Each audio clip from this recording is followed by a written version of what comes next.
Welcome to Pampanga, of the most beautiful woman in the world. Wow!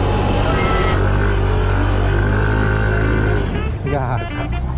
Dito na kami ngayon sa Zambales. Ayan, Ryan kasama ko.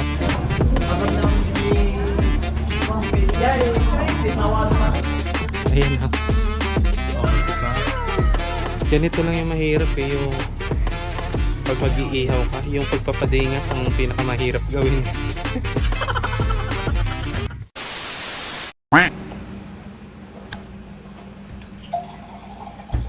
Yo, good morning mga kagala. Ngayon ay papaalis kami. Yan, nandito na si Ryan. Punta kami sa Zambales ngayon. Ang oras ngayon ay 1:45 ng umaga. Magkikita kami dun sa may Malinta. May kasama pa kami na dalawa eh. Yun!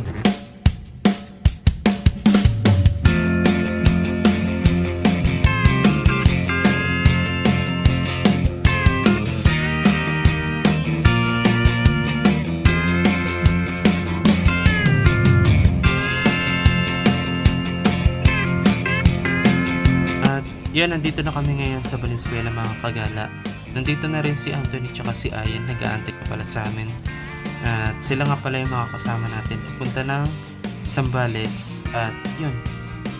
3 motor ang gamit namin ngayon. 2 Honda Click tsaka 1 Gravis na gamit natin. Alright, let's go!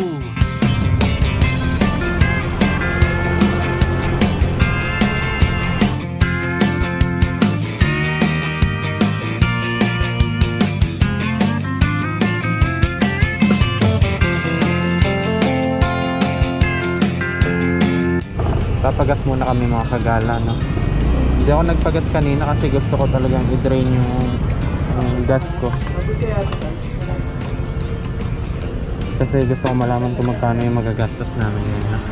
Alright. Premium kaya full tank.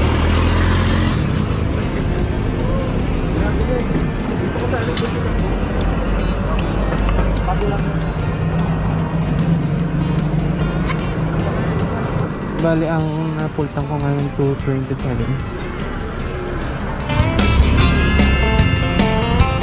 Let's go. Welcome to Pampanga. Pampanga na kami mga kagala, no? Lampas 1 oras na kami bumabiyahe. May mga kasabay din kami mga riders. Ayan.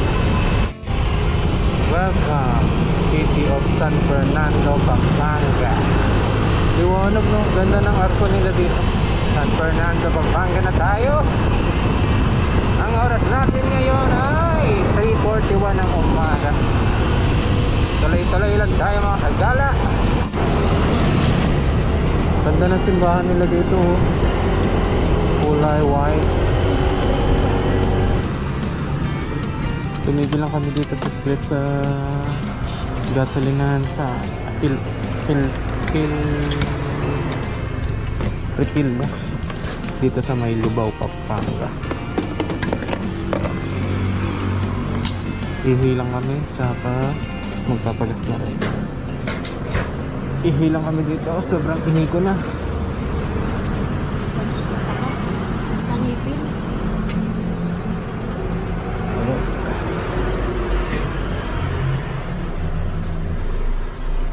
Isa't kalahating oras pa biyahe namin na papunta dun sa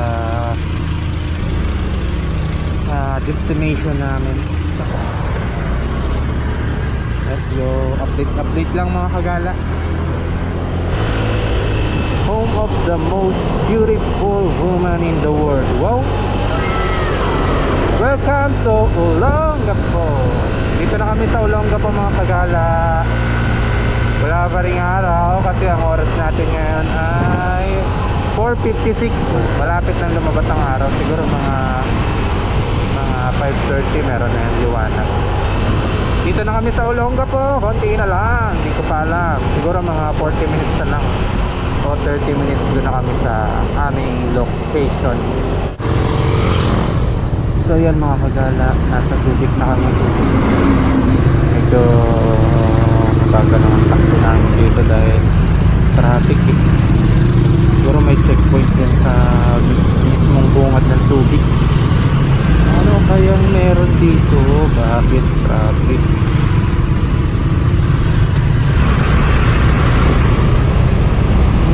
May nasiraan na jeep. Welcome to Narciso. Narciso? San Narciso. Alright, dito na yung place na pupuntahan namin, malapit na. Ito na yung San Narciso.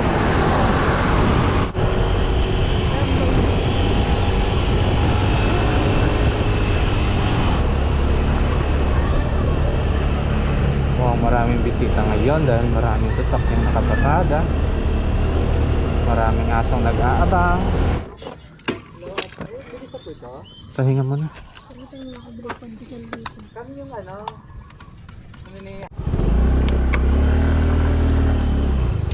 pagdating dyan, papasok dito sa my gate. Nakakatakot lang dahil buhangin yung dadaanan. Mag-ingat-ingat po tayo. Dire-diretso, medyo may mga bato, dire-diretso lang. Alright.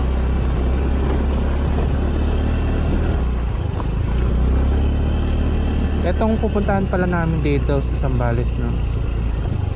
Bali kakilala siya ng asawa ni Anthony, yun nasa unang motor yun. Ayan.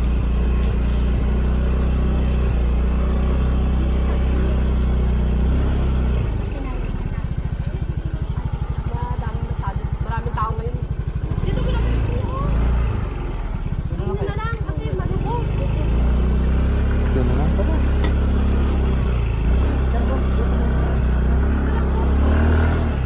Lah, gak, lumubog na.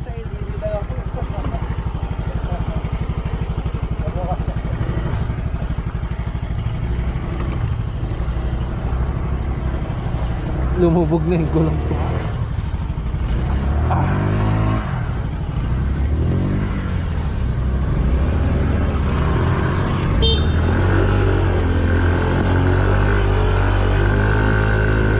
Gago. Pinset ko.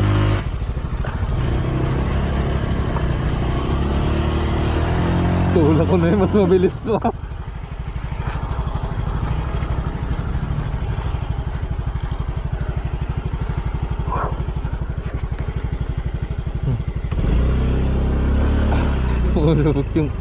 Lumulubog yung gulong doon. Alright, dito kami.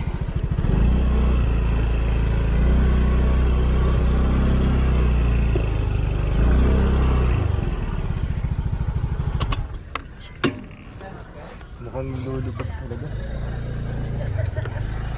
Lumulubog pa rin. Kung kaya sa batuan. Hindi na lang sa batuan.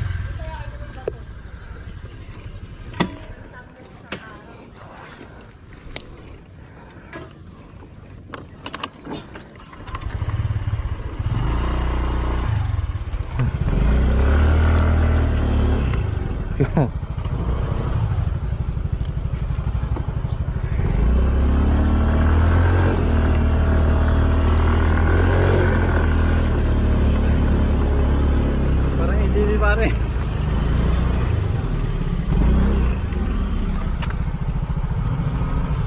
Alright. Ano to, Ton?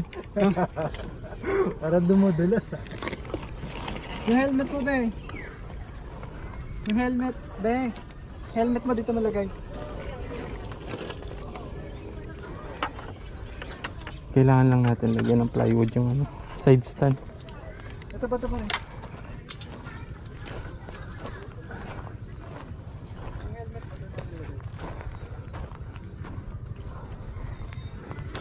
Ano tayo, side stand?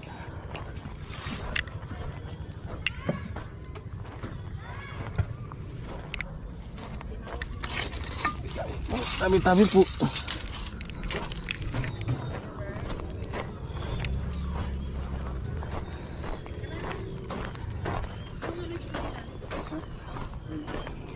Pulpo mo nandun.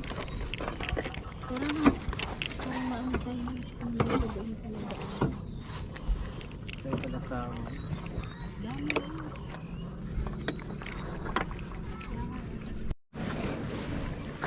Yo mga kagala, nandito na kami ngayon sa Zambales. Ayan, si Ryan kasama ko. Yung pupuntahan namin, hindi ko alam kung ano to kasi yung dadaanan namin parang ano, sinirang bakod. Alright. Tayo.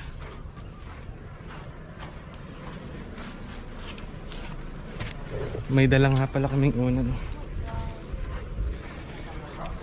Meron rin silang dalang unan.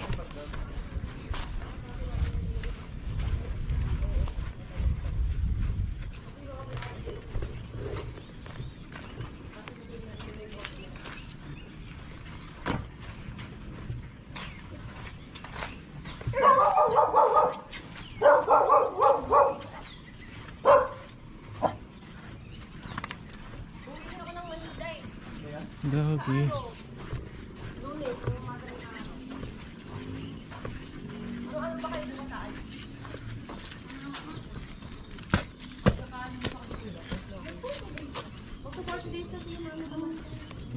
Huwag mo ta.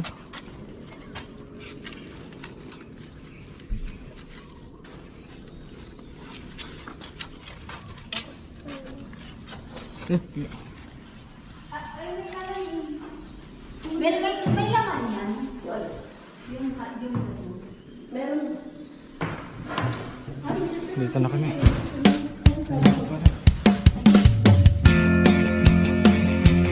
Alright mga kagala, bali ipapakita ko lang sa inyo yung tutuluyan namin bahay dito sa Zambales. Alright, pasok tayo.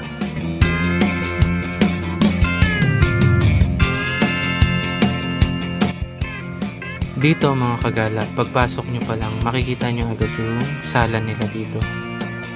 Ayan. Doon din yung kitchen nila, tapos lamesa. May dalawang CR din sila dito mga kagala. Pero sira yung isa. Akyat naman tayo sa taas.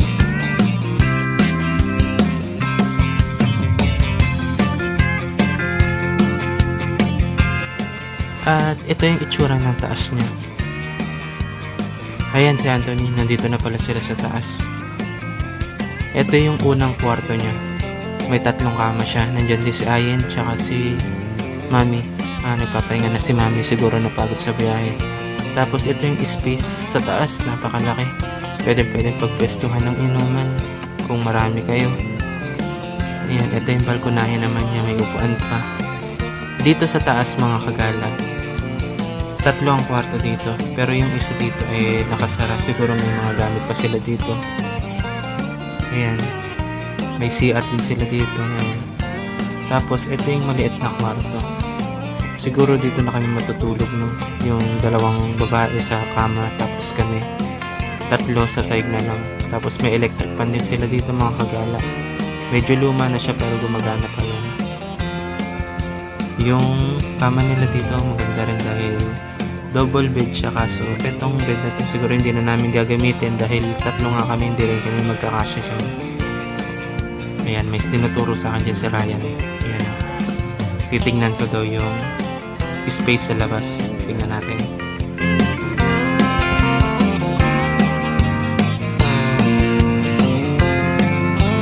Ito yung space niya sa labas to.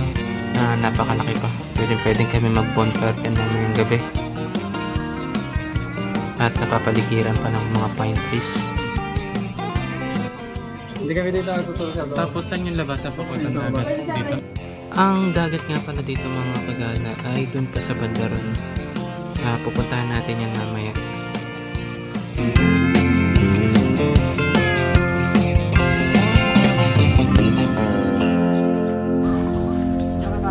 Nakasakyan na naman kami. Pupunta lang kami dun sa beach. Kasi sila kaya hindi siya umabsent. Hindi ano kasi, hindi na ako sa bago.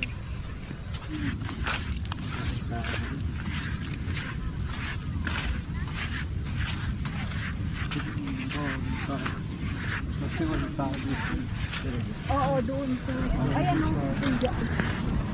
Ganda, pero parang nakakatakot siya. Malayo na grabe, bakit ganito?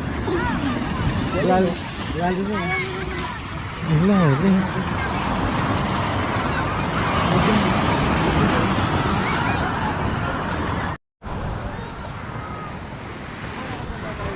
Pasok muna kami doon kasi hindi pa naman talaga kami maliligo. Tinignan lang namin yung dagat. So yan mga kagala, bali kami, mamamalengke muna kami ng lulutuin namin at hindi pa kami nag-aalmusal. Ay bahala na kung ano mabili namin doon sa palengke.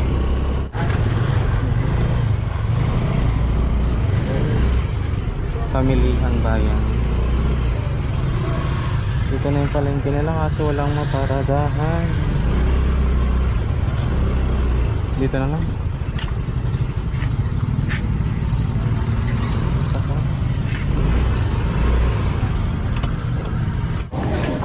Abang naman si Juan Pinjay, pisawan na.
Mag-iihaw muna kami ng liempo.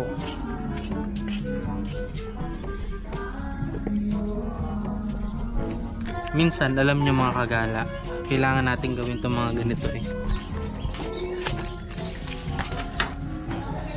Para kahit pa paano makalimutan natin ang ating mga trabaho, ang ating mga problema.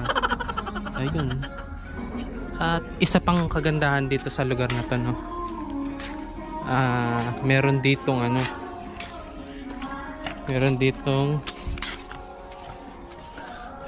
ayan diba? Ito yung masarap na mangga, yung humihiwalay pa yung buto nya. Sarap. Pulutan. Sa akin pala yung posporo. Alright, hala. Nani? Yan. Paminta? Oo. Lalagyan pa ba yan? Lagyan mo na lang. Marami na yung kamay ko eh.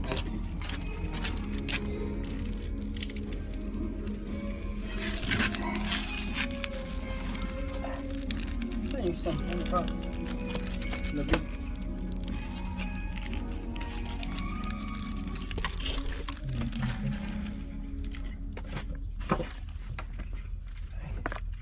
Lamasin mo ton. Ha? Sige, lamasin mo. Lamasin mo. Parang hindi ka sanay maglamas ha.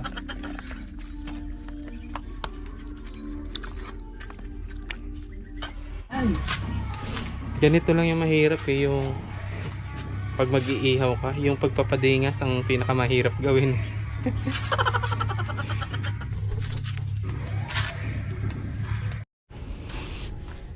Yun, kukuha lang kami ng dahon ng saging Tingnan natin kung may makuha.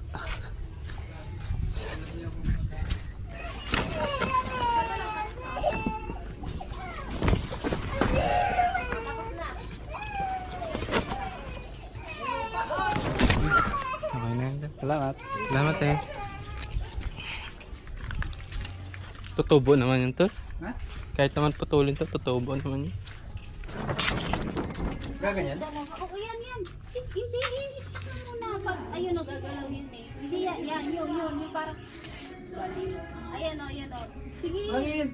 Hindi nga, sige. Wait lang, makikita mo. Ayan, yan. Yan, pag nagkaganyan na. Sige pa. Kasi maano yan eh, yung mabilis siya mapulot pag hindi dinarang sa ako. Ganun. Oo. Ayan pa o, lahat, kailangan ganito na siya lahat. Yan. Sige. Yan. Saan mo naman nalaman yun? Eh, mama! Yung ginagawa.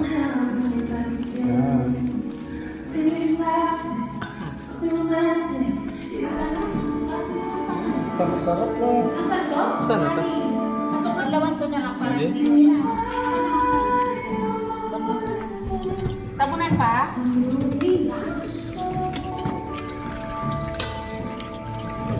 Alisin ko na lang yung buto to. Hindi kaya ng kotse. Dinala natin yung siwate.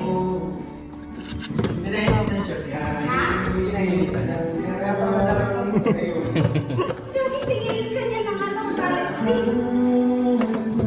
Paano bigay ko na lang sa ganito? Pag lahat no?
Lord, just guys, maraming salamat po sa pagkain pinagkakaloban ko.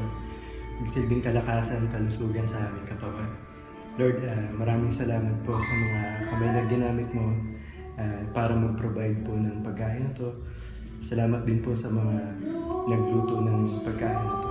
Naway maging kalakasan po ito sa amin. Jesus Christ name we pray. Amen. Kain po.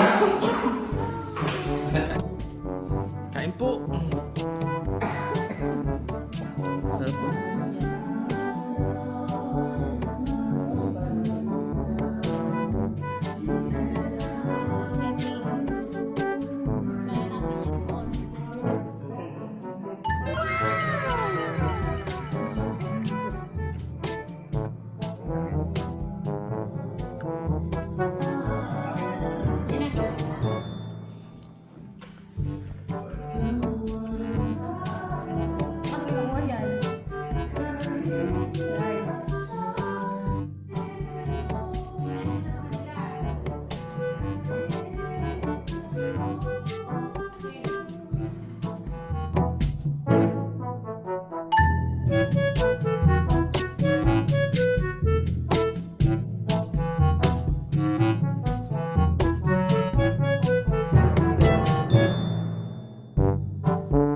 Pangga. Bali, ito. Tahong. Atong dinengdeng. Tulog muna sila. Tutulog. Tulog na yung mga kasama namin.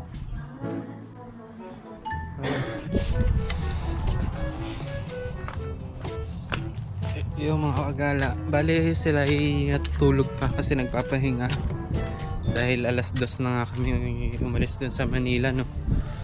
Pero ako lalakad-lakad muna ako dun sa malapit sa dagat. Wala pa rin yung ibang kasama namin, no. Mga sila, nakasasakyan kasi sila, siguro naipit sila sa traffic. 6:30 yata sila umalis dun sa Bulacan, pero hanggang ngayon wala pa sila, siguro naipit sila sa traffic. Ito yung daan papunta sa dagat, at dyan yung bahay na tinutuluyan namin, no? Tapos dito naman yung daan papunta dun sa dagat. Sobrang init mga kagala, siguro walang naliligo dun kasi sobrang init. Dun sa kabilang side meron ding nagte-tent pitching, tsaka may mga cottage na kubo. Sobrang init mga kagala. Papahinga lang ako dito sa tabi ng dagat. Siguro antayin lang namin na bumaba yung araw ng konti, no? Para hindi naman ganito kainit. Ang oras kasi ngayon ay alas 12. Tirik na tirik talaga yung araw. Kung napapansin nyo mga kagala, dito sa part na to, ayan, dito sa part na to, wala masyadong naliligo. Pero kung dun sa part na yan, ayan, dyan sa part na yan, dyan marami yan, mga cottage, tsaka maraming nagte-tent kasi mga banda dyan ay mga resort na, iba-ibang resort. Tapos dito naman sa kinakatayuan ko, simula dito sa kinakatayuan ko hanggang dun, yan dun, karamihan dito mga private property. Kung nakita nyo yung daan kanina na sobrang kitid kasi karamihan dito binakura na nila kasi may iba-iba na may-ari. Pero dito naman sa beach wala naman problema dito kung maliligo ka dito sa tapat nila. Pakita ko lang sa inyo mismo yung dagat, no? Kasi yung dagat dito tsaka yung buhangin sobrang pino, pero siya medyo brown na, may pagka black yung buhangin niya. Napapansin nyo ba yan mga kagala? Ayan na, etong buhangin na to, tapos pababa dyan sa may medyo matarik siya, pero safe naman siya siguro. Mabilis lang siya babaan yan, napapansin nyo medyo matarik siya bago ka makarating dun sa mismong dagat. Pero okay na rin, ang dami naliligo ngayon so kahit sobrang init to. Ayan na. Dahil sobrang init ngayon, balik na tayo dun sa bahay. Wala tayong mga kasama mga kagala, no? Wala akong kasama dito papunta sa beach, no? Dahil tulog sila lahat, dahil nga 2 AM kami ng umaga umalis dun sa Manila. Wala masyadong tulog yung mga kasamahan natin. Ako konti lang din tulog ko, pero ayoko matulog kasi syempre nanamnamin ko yung mga oras na nandito tayo sa beach. So yan,